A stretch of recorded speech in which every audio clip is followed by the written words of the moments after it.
everyone. I'm Carlota Pico from the Content Mix, and I'm excited to be here today with Miranda Gray, who is former EMEA Marketing Director at Donnelley Financial Services and has over 15 years of experience in marketing and communications. Welcome, Miranda, and thank you so much for joining us today on the Content Mix. You're welcome. Thank you for having me. Well, the pleasure is ours. To get this interview started off, I'd like to ask you a little bit about your background and a bit about your experience in the financial sector. Great. So I began over 15 years ago. I actually started my career in the charity sector. I originally worked for Oxfam. I was one of two graduate trainees, and I had the opportunity to work across the marketing mix.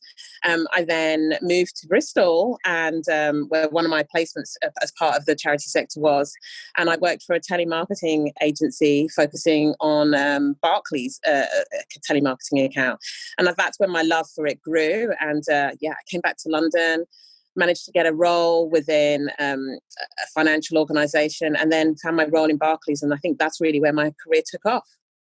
Excellent. And what made you decide to pursue a career in marketing in the first place? What inspired you? I always love how brands and things make you feel, the loyalty that it creates. And I think just being able to have that power and that control to kind of make people feel to love and grow that brand and just create that loyalty and followers around them just kind of makes me just feel, I'm impassioned to do that for people.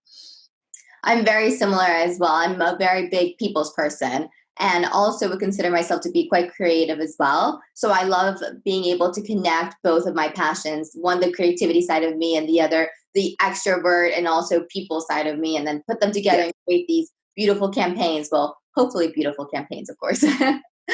Let's talk about sector nuances. So challenges and opportunities. Could you give us an overview of what it means to work in marketing within the financial sector? It's a very competitive role. For me, the sector I'm really expert in is the B2B side, the wholesale marketing. So you're not only just targeting the company, you're talking to the individual, you're talking to senior leaders, C-suite, to kind of understand what it is that your organization can offer them that they're not getting from their current provider or service provider at that current time and moment. Okay. What about techniques that you would use to attract new customers or retain existing ones? It's about building a funnel, and thought leadership is really key. You've got to be able to kind of get to the grit of what they actually need and bringing them that information that they're not finding elsewhere. So I think thought leadership and via LinkedIn and other sources and kind of creating the insights is fundamental to getting that loyalty and that customer on board with you on that journey. Okay, Miranda, so really about creating value and also providing trust. Yes, absolutely. I think it's important to understand that the customer to understand that what's missing, that you could create that loyalty and that the value and the pillars that match their pillars of trust and yours to come together to make a relationship. Okay. According to the Financial Times, a recent study in the UK predicts that over 70% of young people will manage their financial lives exclusively via digital channels by 2023. As a finance marketer, what advice would you give to other finance marketers that are just now entering the age of digitalization? Jump to it. Jump on board, follow those trends. It's really important to understand what that market is because it changes, evolves so quickly. You've got to understand, the Gen Zs, the millennials, they're behind us. They're so switched on. We have such a short window. They have such a short attention span. You've got to be able to grab and hook them, to be able to take them on that journey with you. And you've got to understand what their needs and wants. So research is really, really important, really understanding their needs. Talk to them, do that market research to get that understanding. Okay, what about assets? What assets would they need to create? What channels would you recommend? What foreseeable trends should they get ahead of? So we're talking, Instagram, is about imagery. It's about getting that 30-second window imagery. Instagram, obviously, when they're looking at their professional careers, they're thinking about LinkedIn, Twitter, TikTok, all of those things that are quick, but grabs their attention so that they basically respond to you in a really quick way. Okay. What about videos? Do you think that the future also will depend on video marketing? Absolutely, but it's got to be content. It's got to be you've got to be able to use it. YouTube is going to be key in terms of that video links, those 30-second links where you can use them on Google to kind of grab their attention. I think video and being mobile friendly, because they're taking their tablets, they're on 24 times. When you forget something, when you walk out that door and you forget something, you're more likely to remember that you've forgotten your phone as opposed to you've forgotten your purse, because your wallet is actually on your phone. So it's really important that you remember digital first, always. That's a really good point. And what about localization? How important is it for brands to also localize their content according to cultural nuances? I think it's really important to understand language. If you're not talking the local language, you're not communicating with those customers. The Gen Zs and the millennials, they're multilingual. They understand those languages, but they're going to go local first before they think about outside of speaking English, which I get a lot of the world does, but they want to know, you can talk to me locally, you understand me. Yeah, definitely. I think it's also really important to think about public holidays, for example, when it comes to localizations. If you're going to be promoting a campaign across several different markets, it's important to also think about local calendars, because that is going to impact the success of that campaign. Yeah. And holidays, not just public holidays, but school holidays as well. Making sure that you adapt to that market, that you're not launching a campaign in the middle of a half term or the summer holidays, because people aren't going to respond to it. They're just not focused. They've got other things going on. Definitely. And local sensitivities as well, because whatever may be happening in Spain may not necessarily be happening in the UK, for example. And it's important to adapt the content to local sensitivities as well, local trends, and localization for me is key in everything that I do.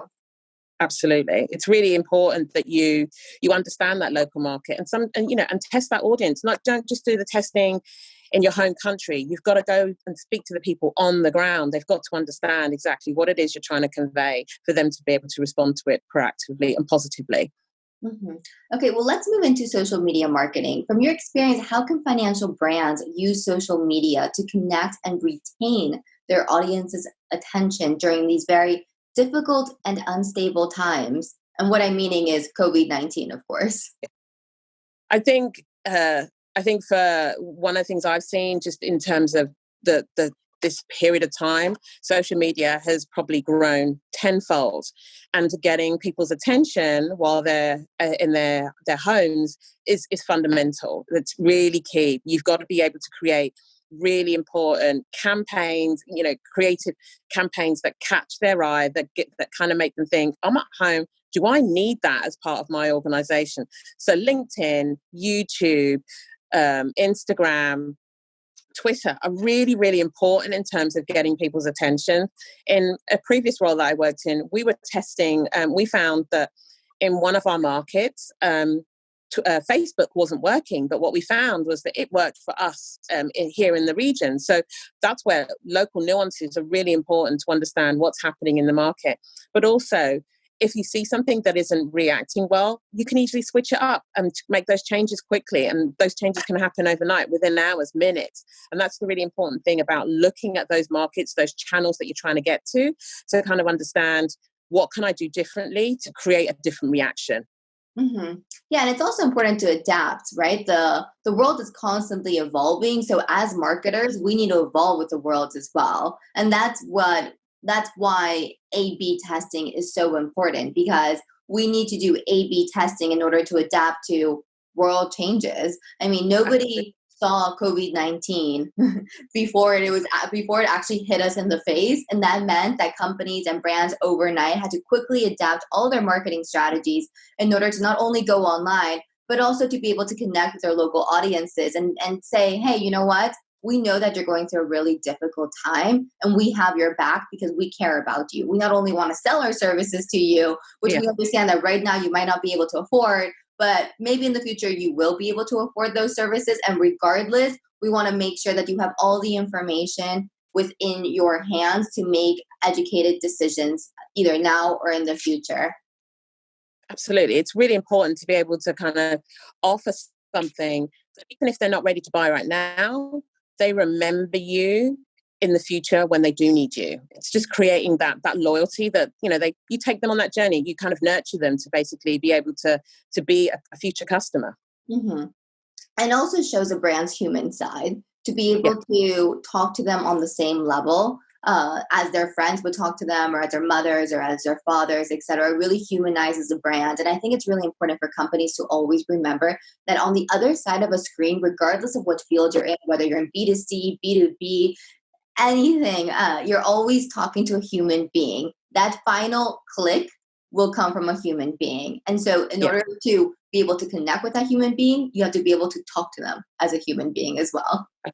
Absolutely. And the creative while people are in their homes is fundamental. You've got to be able to understand that people are having meetings and settings in their kitchen, at the dining room table, in their bedrooms, etc., just to kind of be able to do their work. So it's important that you basically you understand their surroundings that they're working in, and that, they are going to have maybe kids in the background, and create that imagery with your creative that makes them really connect and understand that you understand them and what they're going through right now. That's important.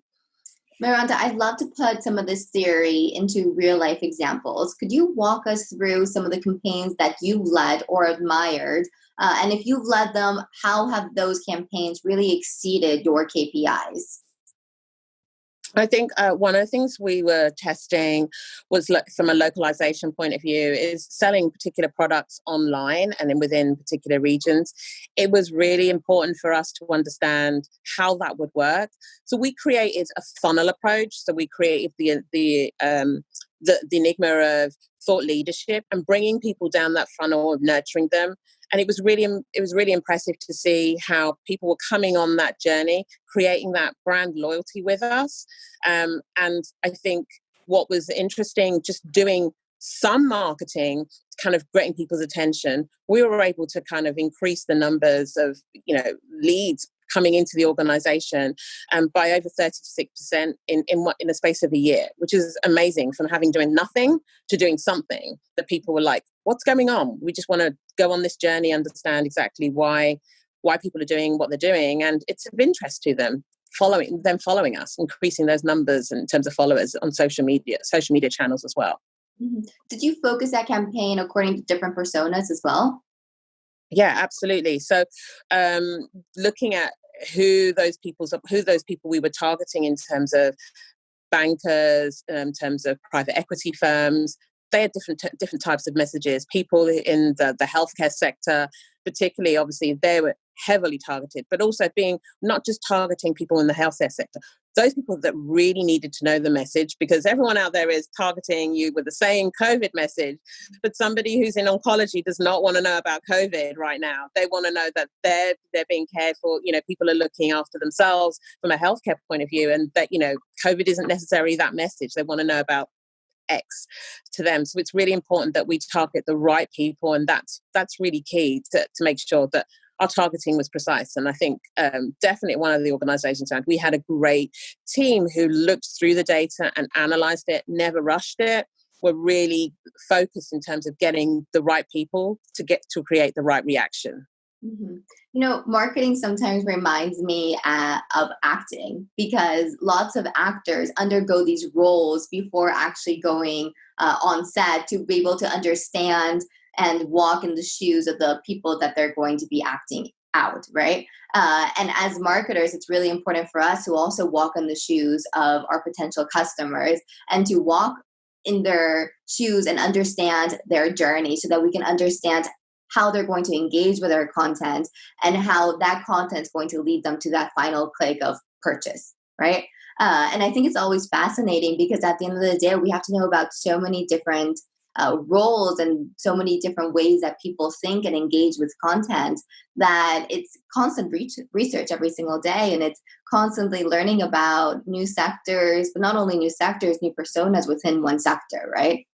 Yeah, absolutely. And it's interesting to when you see those personas and you actually see the real life person, you kind of think, yeah, actually, you're the typical person that I would buy for. So you have to understand exactly what it is that makes them tick, even on a real life basis. So it's really important to kind of do the research and talk to those customers to understand why they purchased, what made them click that button. That, like you said, the human element around them, because that's what's going to click it. It's not a bot at the end of the day that purchases your item. Absolutely. Okay, we are going to be moving into our set of rapid fire questions, which are your recommendations to our audience. To get this section started off, I'd like to ask you about your source of inspiration. So, an influencer, a professional role model, someone that you admire, and why. Okay, the woman of the moment, I'd say definitely Michelle Obama. She's really really interesting lady to kind of come from the roots that she has, to kind of encourage young girls. And it's really important given where we are in the world right now, that education is key. So for me, Michelle Obama. Yes, definitely. I couldn't agree more. I'm a big fan of the former First Lady. I absolutely love her and just love how engaged she is with women worldwide on very many different levels and subjects. Yeah. Okay, and moving into a book or a publication that you'd like to recommend to our audience. Definitely loving Marketing Week and Campaign. I think they're really important sources of information in terms of sharing what's happening in the industry out there. But a personal book, probably for me, The Alchemist. Just helps me look at reflecting on life. I think I love that book. So yeah. Okay, The Alchemist by Paulo Coelho. I hope Coelho. that's the right pronunciation. And so I'm like, yeah. My Portuguese isn't as fluent yet. I'll have to work on it. And last but not least, what's your favorite app at the moment and why? My favorite app is Instagram, because you can post. I suppose I have two. I have Instagram, and I'm loving LinkedIn at the moment. Instagram, in the fact that it's quick, you can do the videos, you create an emotional reaction just on an image or a video instantly. And LinkedIn, because I think you can create that thought leadership from a professional point of view. There's so much information out there, and it's a kind of really important use of a network and connecting with people. Yeah, definitely agree. Okay, Miranda, thank you so much for joining us on the Content Mix. Absolutely loved your insights and really enjoyed our conversation. You're very welcome. Thank you again for having me. Yeah, it was our pleasure. And thank you everyone for listening in. For more perspectives on the content marketing industry in Europe, check out the Content Mix. We'll be releasing interviews just like this one every week, so keep on tuning in. Thanks again. Have a wonderful day and see you next time. Bye.